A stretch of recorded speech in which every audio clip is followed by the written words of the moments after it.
Jangan lupa like, comment, and subscribe. Oke, ditunggu. Kita saksikan videonya. Mari. Keluarga dan anak-anak. Bagi semua orang tua, dipastikan berusaha untuk mencoba memenuhi kebutuhan anak-anak mereka dengan kebahagiaan. Ini adalah tugas penting bagi orang tua.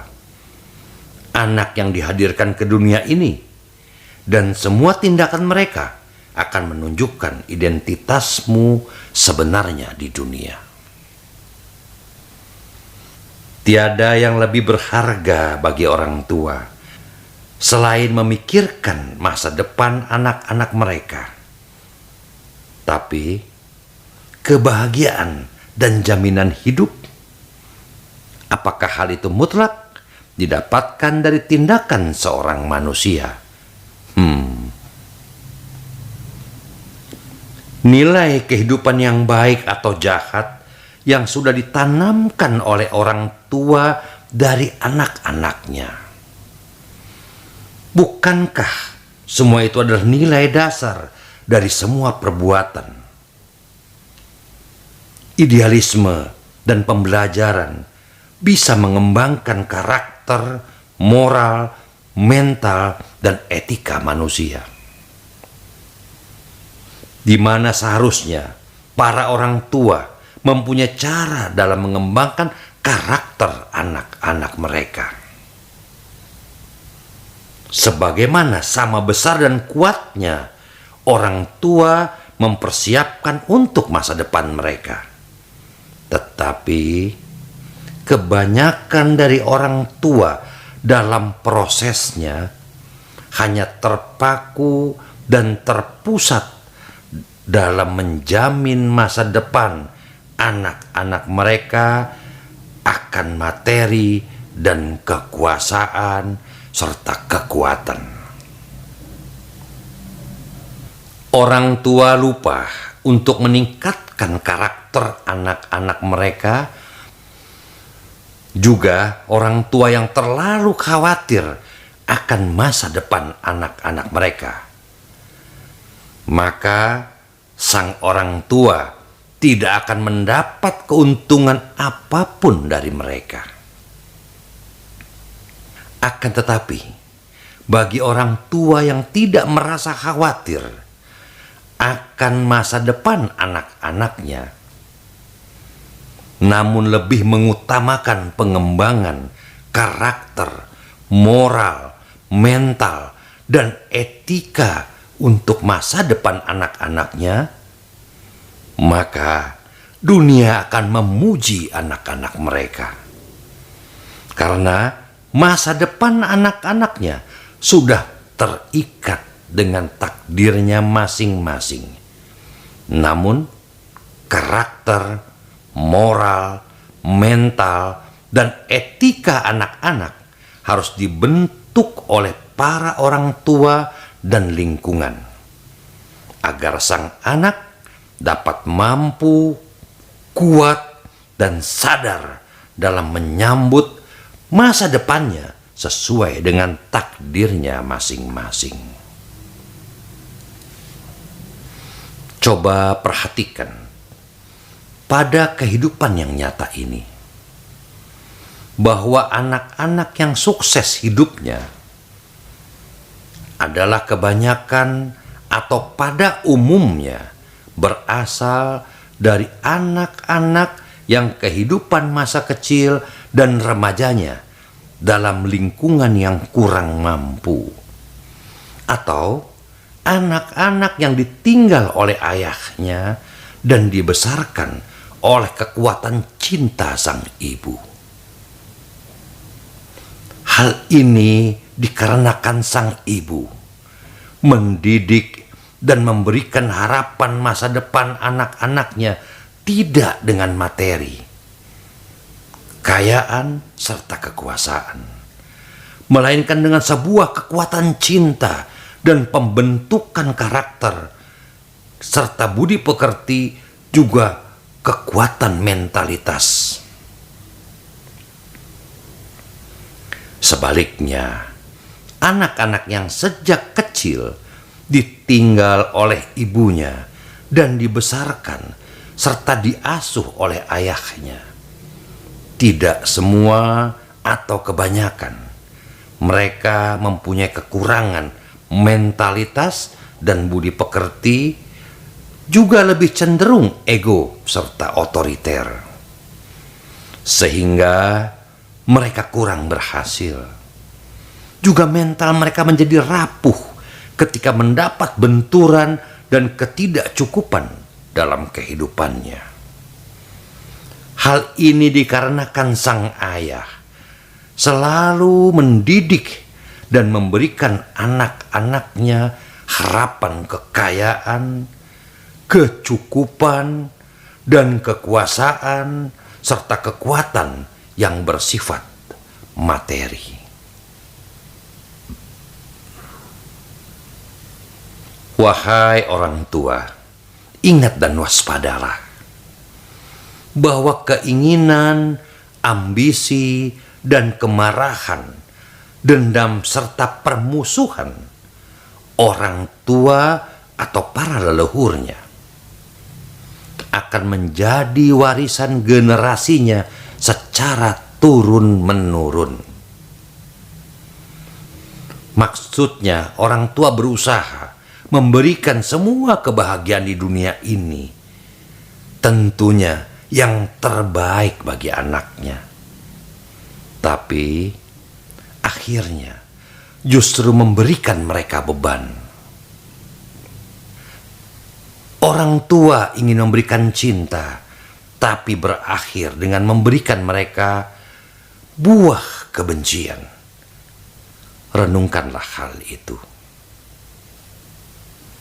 Apa yang kau ajarkan kepada anak-anakmu? Kau harus memberikan mereka cinta, pengetahuan, dan kekayaan. Namun apakah kau tidak mengajarkan kepada mereka perbedaan hal baik dan buruk? Atau mengingatkan anak-anakmu akan akibat permusuhan satu orang dengan yang lainnya? Apakah cara ini bermasalah bagi yang lain atau menjadi masalah seluruh bangsa? Jangan membuat keputusan karena semua hal itu. Bukankah pertikaian, membunuh, kematian, dan pertumpahan darah berasal karena semua hal itu? Dengan kata lain, orang tua telah memberikan anak-anak mereka kehidupan dan juga kematian. Mereka memberikan cahaya kasih dan termasuk juga gelapnya kebencian. Oleh karena kegelapan tersebut bisa menghilangkan pikiran seseorang dan melahirkan yang nantinya hanyalah ketakutan yang akan dialami. Apakah ini yang kita inginkan? Nomor 42. Sudah menjadi sifat alami manusia. Kalau dia menginginkan semua menjadi miliknya, keluarga dan anak-anaknya untuk mendapatkan semua kebahagiaan. Karena itulah kita selalu menjauh dari masalah dan juga kerja keras. Kita berusaha meningkatkan kenyamanan dan fasilitas kita. Memikirkan hanya soal hidupmu. Bukankah kita selalu memberikan anak-anak kita kenyamanan dan juga fasilitas dalam hidup mereka? Tapi pernahkah terpikir olehmu, bisakah kita memberikan kenyamanan yang akan menguntungkan bagi anak-anak? Sedangkan anak-anak yang mendapatkan kenyamanan dan fasilitas, akan seperti apakah hidup mereka? Padahal masalah akan membuat anak-anak menjadi pandai, dan kerja keras membuat tubuh mereka menjadi kuat dan lebih sehat. Dan pada saat pikiran kita berhadapan dengan tantangan yang berat, maka itu menjadi sesuatu yang lebih sulit. Kita pernah mengalami itu. Tapi kita lebih memilih untuk melupakannya saat pikiran, hati, dan jiwa kita mengalami kesulitan yang lebih kuat lagi. Itu artinya, kapanpun kita berusaha menjauhkan anak-anak kita dari kerja keras dan penderitaan, bukankah sebenarnya kita sedang menutup pintu kebahagiaan untuk mereka? Cobalah diteliti. Seorang ayah selalu mendoakan hal-hal yang terbaik untuk anak-anaknya. Dia mengkhawatirkan masa depan anak-anaknya. Karena hal itu dia selalu mencoba memutuskan masa depan anaknya dengan caranya sendiri. Jalan yang telah dibuat oleh sang ayah adalah jalan yang sudah biasa dijalaninya sendiri. Dia sudah tahu di mana ada tempat teduh dan ada sinar mataharinya. Dan itulah jalan yang harus diambil oleh anaknya juga. Itu adalah keinginan dari setiap ayah. Memang benar, itu tujuan yang mulia.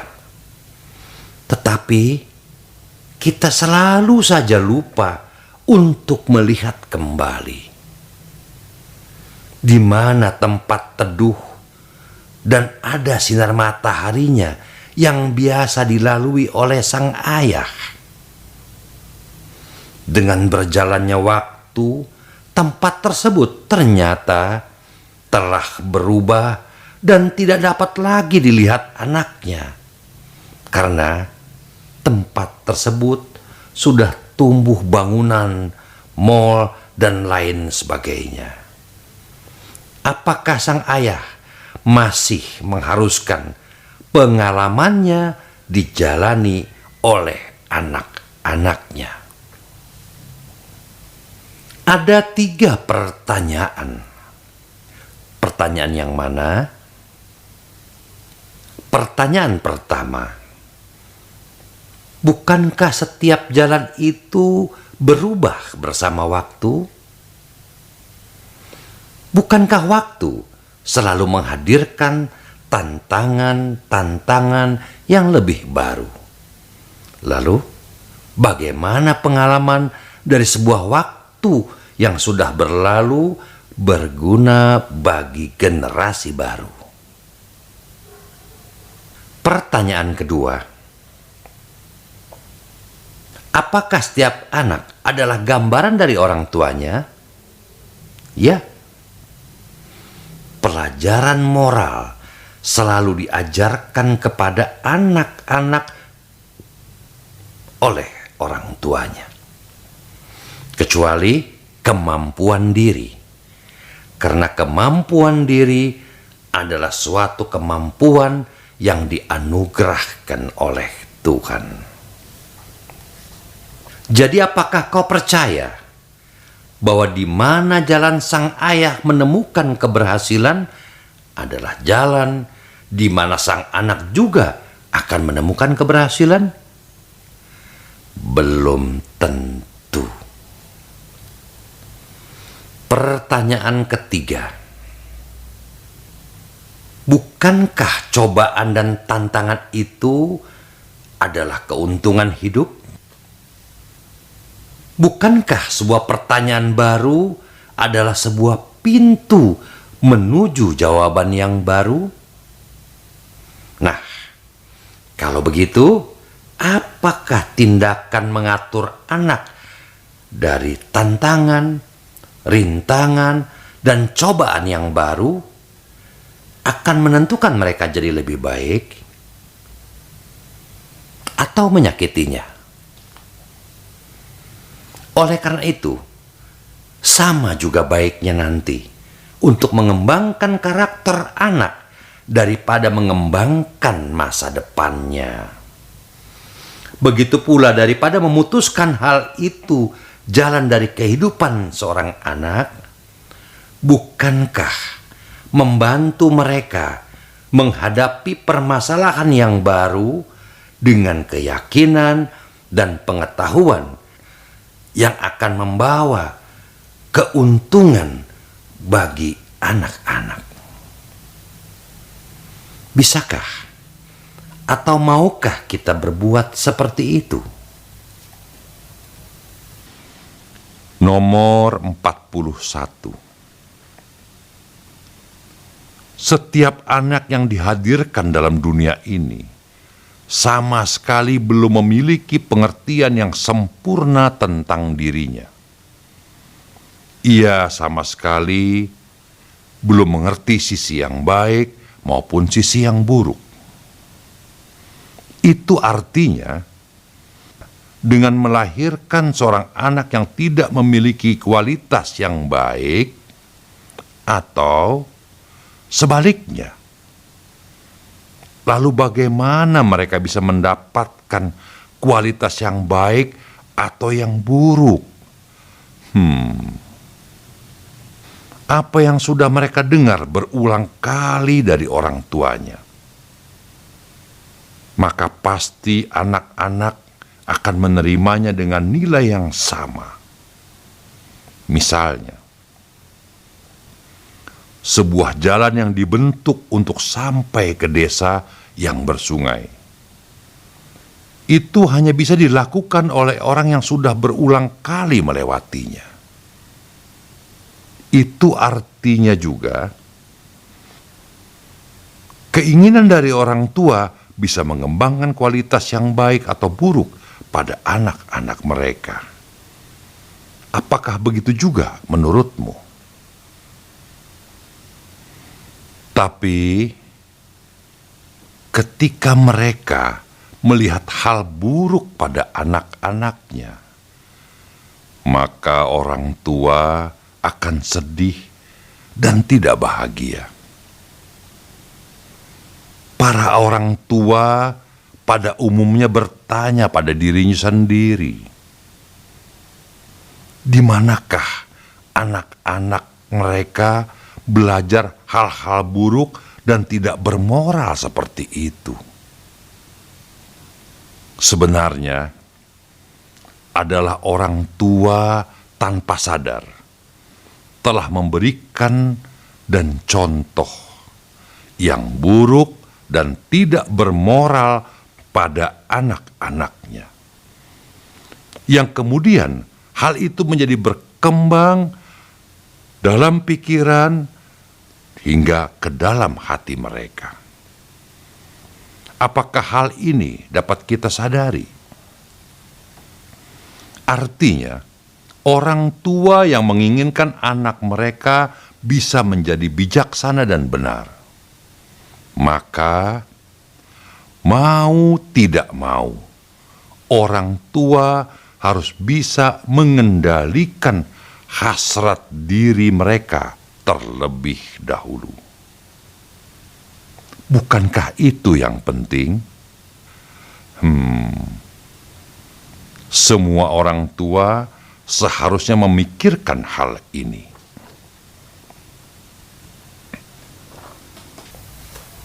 Terima kasih yang sudah menyaksikan video dari Sahabat Peduli GMP. Semoga video-video Sahabat Peduli GMP selalu bermanfaat dan selalu menginspirasi untuk semuanya ya, tentang kalam-kalam abang kita dari Yaskum Indonesia dan Rasi. Jangan lupa yang belum like, comment, dan subscribe ya. Ditunggu loh, karena subscribe itu gratis teman-teman. Oke?